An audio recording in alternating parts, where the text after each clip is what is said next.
Hello, I've created this video to give you some very specific directions on how to successfully write, save, and submit a thought paper for this course. Typically, you will be completing 2 thought papers in my psychology courses. In order to access those assignments, go ahead and click here on Modules, and then scroll down to find the module where the thought paper assignment is located. This may vary for your course, but in this sample video, the thought paper assignment is located in Module 6. So find the thought paper assignment and go ahead and click on that. And once you click on the thought paper assignment, you'll see this screen that gives you some key areas for your thought paper. First are the general guidelines. For a thought paper, you should be writing 2 pages. Each thought paper is worth 50 points. And then here, this will change. So for your first thought paper, the topic is a history of psychology. For this assignment, what I want you to think about is an important person, an important place, and an important event in your life, and look at those from a psychological perspective. This includes integrating theory from your PowerPoints or your OER. Next, you'll see the APA style and format. Go ahead and read through this, and also you can refer to this table to give you a brief snapshot of APA format. So you should use 1-inch margins, 12-point font, Times New Roman font, a header on every page.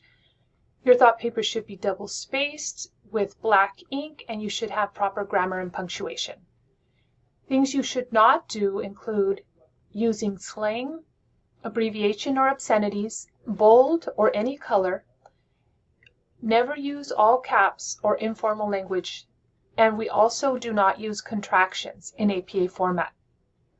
So here you'll see a quick hint that you should save your thought paper as a PDF file. The PDF allows you to lock the formatting in. Oftentimes when students submit a Word file, it readjusts your format, and that doesn't coincide with APA format, so you don't want to lose any points there. So make sure that the assignment you submit is a PDF. Then down here below, you can see the point value. This sample shows a due date. Also, there is a thought paper rubric. So there are 4 areas I'm going to be grading for. Content. This is the idea that you have 2 full pages, and you have also included discussion on one person, one place, and event. Next is lecture and book. This means that you have applied at least 1 psychological theory for each of your 3 topics. Then we have grammar.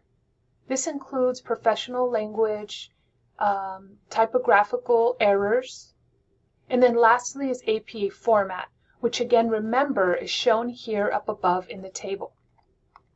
So once you have written your thought paper, make sure to proofread it, save as a PDF, and then you will be able to submit in Canvas as a PDF.